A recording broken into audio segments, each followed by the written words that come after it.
Okay, hello, welcome back to the Oral Health Podcast. So today, because it is World Immunisation Month all throughout August, we wanted to take a second to sit and have a chat about immunisation and in particular the HPV vaccine. It is very well known if you know anything about mouth cancer, that HPV is an underlying cause. And essentially this vaccine gives you a lot of protection against it. So Karen is joining me again today to just have a bit more of an in-depth chat about how the vaccine is a benefit to your oral health and who can have it. Hello, how are you? I am all right. Good. I am good. I'm nice to be back tired. again. I know. Well, you can go home to bed soon. We'll get this done. Yeah, we will. Have a little chat about HPV vaccines and vaccines in general. I mean, we from birth, our children are vaccinated against some diseases that used to, kill people in the olden days, and there are things that we've completely eradicated by the vaccine program. So from a dental point of view, we're more talking about the HPV vaccine, because the HPV is human papillomavirus, which is the virus that causes cervical cancer. So it was thought, devise a vaccine, give it to girls because they have a cervix, they are less likely to get cervical cancer. Mm-hmm. So the vaccine was made and tested and was launched. So girls, 12, 13, so we're talking sort of year 7 and 8, 7, 8 I think it is. It's when they get to high school anyway. And it's a two-stage injection, which was giving the most protection. Now, that's all well and good. However, when we're looking at the statistics of oral cancers, we're now finding that the majority of new cancers these days are caused by the HPV. So, especially types 16 and 18. Mm-hmm. So now we realise that for you to get cancer from this virus, it doesn't just affect people who have a cervix. Yeah. So we now have to protect everybody. So several years ago, we ran a very successful campaign alongside other sort of cancer charities, etc., to get the vaccines introduced for boys as well. Now, boys are vaccinated at the same time as girls. So if you have a boy that was born after the 1st of September 2006, they will have been offered the vaccine. So if they haven't, you can back vaccinate. So you can go to the nurse at your practice and they will be able to give your son the vaccine. Now that protects them the same as girls. Now, I know it's very difficult to think where the link is. Now, the link is from oral sex. So that is how the HPV is passed from somebody who may have it, and at times of our lives we probably all have it at some point. Now that can be passed from person to person through sexual contact. So it's really important to remember that even if you're not having penetrative sex, you need to still use protection to protect against the HPV, which can cause oral cancers. I know it's not a very comfortable subject to talk about, and I know you're looking at me funny now, Sophie, because it's a subject that we don't like to really talk about, but it's there. We need to talk about it. It's a lot of young people these days think about unwanted pregnancies and things like that, and they think they're safe if they're doing something else, which is not true. So ideally, all of anybody that you have sexual contact with has been vaccinated. So that you're more at risk the more sexual partners you have. You're more at risk if the partners that you haven't had the vaccine. So that's why it's so important to get everybody vaccinated. So, I mean, it's not just children. We're looking at men who have sex with men. Yeah. They can be vaccinated normally up to the age of about 45. I think after that it's not quite so effective. Mm-hmm. And sometimes in somebody older they might need to have more vaccines. They might have to have 3 injections. As of September this year, there will be a single vaccine. It's been shown in studies and research that just giving 1 vaccine gives as much protection, or almost as much protection, as 2. And it's easier to get somebody in for 1 injection than it is to drag them back for a second one. That is the problem. I mean, COVID had a big effect. It had a big effect on everything. Mm-hmm. So whilst children weren't at school, because this vaccine is given in schools during the school day, because the children weren't at school, there was a whole cohort, probably a couple of years, a couple of school years, that didn't get the vaccine at the time that they would normally have the vaccine, because what we're trying to do is vaccinate these young people before they're sexually active, to try and nip it in the bud beforehand. And I mean, if you look at the figures of cervical cancer, they have dropped dramatically in younger people because of this vaccine. So in a few decades' time, I think we'll probably not see very much of that, but hopefully we will see less of it, the oral cancer caused by the HPV.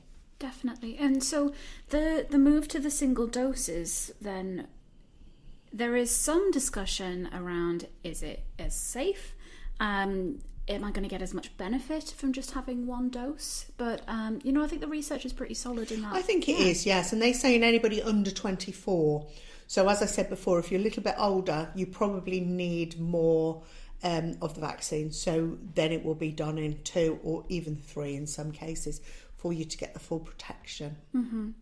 And so we had a campaign, like you mentioned, called Jabs for Boys, where we, along with other people like HPV Action, which is now not active anymore, lobbied to have this vaccine available for boys as well as girls. As part of that, we did a series of interviews, and one of them was with a sexual health worker in, I believe, Brighton. So if I can find the clips, I'm going to play some of his interview here, because he talked a lot about the men who have sex with men, eligibility, and stories about that. I'm Ben Bloom from the Terence Higgins Trust in Brighton. I'm the Health Promotion Coordinator for Outreach and Community Engagement. When I started working in sexual health, one of the main parts of my job is training, and I train new volunteers, and part of that training is talking about all types of STIs. And one of the things that I had to learn a lot of information about quite quickly was around HPV, because I never had any kind of personal connection to HPV. I didn't know anyone that had been diagnosed with HPV or had genital warts or anything like that. It wasn't really on my compass. Yeah. So it was something that I had to learn about. So that was my first kind of introduction to the HPV world, and how I begun to learn about it. The only time, for example, that we would talk about HPV within our clinic in Brighton is to find out whether people have had a vaccine or not, to find out if men have had that vaccine or not. There would be no other way or reason really for us to kind of bring it up. If somebody was saying that they had symptoms of genital warts, for example, or something like that, we would refer them into the full sexual health services for them to get checked and obviously to get treatment if they needed. But certainly I'm worried more about the fact that people might be more concerned over HPV and the genital warts rather than the strains of HPV which will cause cancers. Yeah. And that's, I think, something that people need to be much more mindful of, men especially. Men who have sex with men who are sexually active, if they are able to access a HPV vaccine, then they should absolutely do that. In Brighton, they've been running a really successful pilot, which is still ongoing, which is offering the HPV vaccine to men who have sex with men 45 years old or younger, which is problematic in itself. Many men are then not eligible for that. And so it means that actually they need to find another way to access that vaccine. And of course, if they have to pay for it, then perhaps if that's something that they can do or find other ways to be able to access it, then that's something that I would certainly recommend that they do, because it's invaluable. It's an invaluable kind of tool in our vaccine armoury. You've been vaccinated yourself? I have, yeah. I was really lucky to be able to get the vaccine free from within the pilot scheme that they were running. And it was really easy. It was a painless vaccine. They reminded me when I needed to go back for each of the vaccinations. And it was pretty straightforward. So I had 3 vaccines altogether. One, and then 3 months later, then the second one. Yeah. And then 3 or 4 months later, the third and final one. So it was nice to, it was easy peasy. I just went to my local sexual health clinic to do that, and they, happily administered it. I find it tricky to think about the fact that men will most likely have to pay for the vaccine if they really want it, simply because the fact it's so expensive. Even for somebody of means, £400 or £500 is a lot of money to share on a vaccine that, doesn't necessarily have any guarantees it's going to protect you against something that you might never have been at risk of anyway in the first place. And certainly, even that's for people who do have some sense of means. For people who have no means, who in many ways might be more at risk, might be taking more risks in some ways, and perhaps don't have a level of education around sexual health in general, including HPV, then they should absolutely be able to access this free of charge. The assumption that we will either pay for it ourselves or be immunised by having sex with women is nonsensical. Got several friends who have discussed paying for it and buying the vaccine who don't live within this area. Because that's something they felt passionately about, that they actually wanted to feel like they were protected from getting things like, rectal cancers. Yeah. So there is, obviously, if somebody is knowledgeable enough about it and have a sense of understanding and are able to assess their risks and are actually able to say, I'm prepared to kind of pay for this. But that is definitely the exception and not the rule. Most people will not be even aware of the fact that this even exists, to be even able to go out and look about how to access it privately. I would definitely recommend that people speak to their local sexual health clinics for them to find out whether they do actually have a local vaccination programme in their clinic, whether that's a pilot scheme or otherwise, because also they might have some advice within that sexual health clinic about how they can access it. Perhaps they might be able to pay for it privately, but then get it administered at that sexual health clinic. It's important to kind of, to ask those questions. So that would definitely be my suggestion, to do that, to speak to your local sexual health clinic. I think when we think about our children, we probably extend our rounds of generosity beyond ourselves. I'd pay for my son, but not for myself. But I would absolutely do that. And one thing that we had, it was some months ago now, and it was really, really encouraging to hear. We had a mother call in who was concerned about her son, who was in his kind of early teens, who had just disclosed that he was gay, and her concern was only about HPV. It was really interesting to have this conversation. She was obviously aware of HPV. Probably she had daughters, maybe they had the vaccination. She suddenly realised that her son was not going to be vaccinated against it, and he would be at risk because obviously he wouldn't be immunised in any other way. But it was really heartwarming to think that, that a mother's response was around kind of health implications to her son. There was nothing else attached to that, concerns around his sexuality. We had a little warm, fuzzy day that day in the office when that happened. It was nice. and again, hopefully that would be something that might be included within this new comprehensive sex and relationship education that we'll have within schools. It's certainly a part of what we were pushing for, to make sure that young people are absolutely aware of what vaccinations they should be getting, what vaccinations they can get, dependent on the type of sex they'll be having, So it has to be an inclusive approach. The biggest message would be to get vaccinated. If you can get the vaccine, especially if you can get it for free, go and get it done. It is nothing to get it done. If you have to pay, strongly consider paying for it. If you actually really, if you can afford to do that. And the reason that you get the HPV vaccine is not to stop genital warts. It is to stop the fact that you might well get many types of cancers. That's the reason to do it. That should be the thrust that pushes people through the door. If you have questions about it, talk to your local sexual health clinic, because the places you're going to be able to get it is going to vary vastly around the country. Yeah. Not just oral cancers that you can get. You get cancers from the HPV, in other parts of your body. So we're looking not just cervical cancer, but anal cancer, cancer of various parts of your sexual anatomy. I have got the list here. Here we go. So the anus, penile, vagina. Vagina, vulva as well. So we're looking at all of those cancers. So what I know, we come from a dental point of view, and we're talking about, head and neck cancers. But also there are other parts of the sort of sexual organs that can be affected by HPV. So it's important to know there are lots of different reasons for having this. So it's very important. But from a perspective of oral cancer, it tends to be further back in the mouth that you will see a cancer caused by HPV.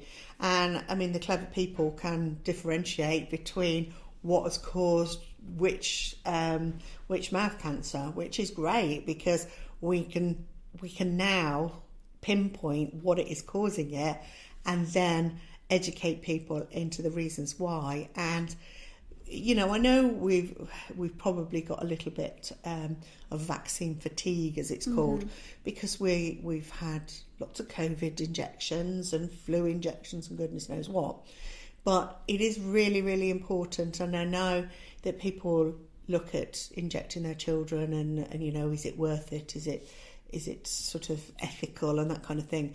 I mean, I think that to try and give them the best protection, that's the best that you can do for them, is give them a vaccine that's been tried and tested and we know works. So I don't think there is realistically any reason why. I mean, obviously, there are some allergies that mean you can't have the injection, which is fair enough. But if your child has missed the vaccination, be they male or female, if they've missed it, speak to your doctor's surgery. The nurse will be able to give it to you. It will be free of charge, because obviously they're under 18. So that's something that can be done. So don't put it off. Get it done. I mean, obviously now it's back in schools again, and you do have to sign a consent form as a parent. But when you see the devastation that these kinds of cancers can cause,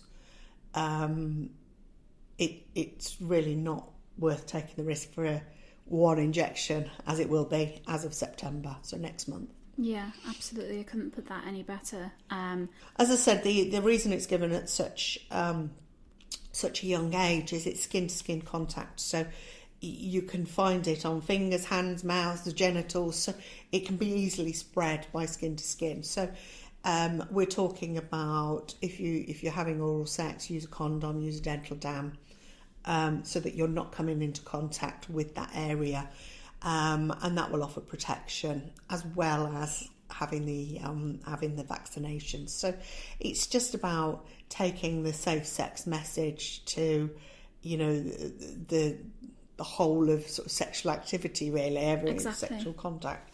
As I say, you are eligible if you are sort of MSM or transgender, you can have the vaccine as well. You know, we're looking at proven protection for at least 10 years and probably longer. So still need cervical screening because the vaccine doesn't protect against all HPV. There are hundreds of different strains of HPV. So it doesn't protect against all of them.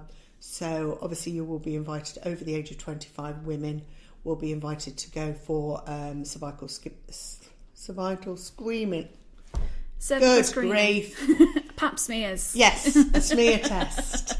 So it's important if you're invited to go in, you go and have that done regularly. Well, they'll just send you a letter every time you're due. Yeah. So you'll still need to have that done even if you've had the vaccine. So it doesn't get you out of that one, unfortunately. So it will just it just offer the protection. So you know, you're less likely to, but you still need your screening. Yeah, I'm pleased as well the NHS website has where we've got most of our information from, because contrary to what you might want you to believe, Karen doesn't know absolutely everything in the world. But no, it's good that they are including other types of relationships, like you say, men who have sex with men, transgender people, blah, blah, blah, because it historically, I think contraception has just been talked about as protection from pregnancy, and STIs kind of come second to that.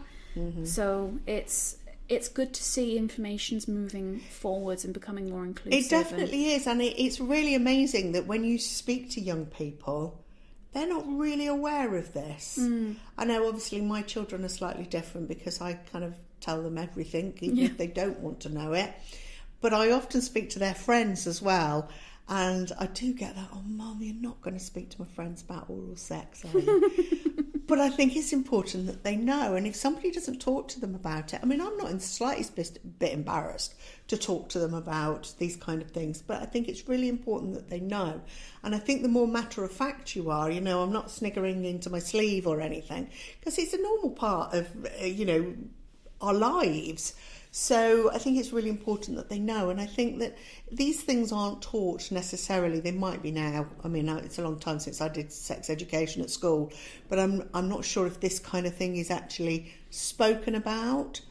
If it's not, it should be. Because it's not really, no. Like, I work with kids quite regularly, and we had a little bit of a discussion just about school in general, and they mentioned how, like, a few of them are very out and proud, and power to them, and it's like, oh, they didn't even mention anything about anything that applies to me. And it's like, when I asked about it, they got really embarrassed. And I'm like, so we need more people to talk frankly and openly about health. You don't need a whole lesson on putting a condom on a banana, do you? I mean, that was the old type of thing. You need to talk about the real world, what is happening out there. There are so many different connotations of you know, a sex life, that you need to be able to speak to people about all of it, and you know, nobody has the monopoly on you know how they have sex or what they do. So I think it's really important that young people do know about options, and you know, it's not all about what you see on the screen, or you know, that's not normal often. So I think it's important anyway to make sure you're as safe as you possibly can be. Yeah, because even when you've had the HPV vaccine, you can still get it. You can. And it's not 100% protection like any vaccine isn't 100% No, protection. absolutely not. I mean, we're not here to try and worry people and put them off sex for life, and, you know, you sit there in your little padded suit and don't let anybody touch you.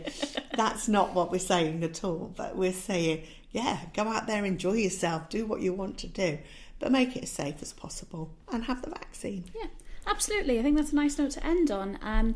Next time we'll be back talking about World Photography Day. I'm going to talk to Karen about dental photography, social media, smiles online, all that good stuff. So something a little bit lighter.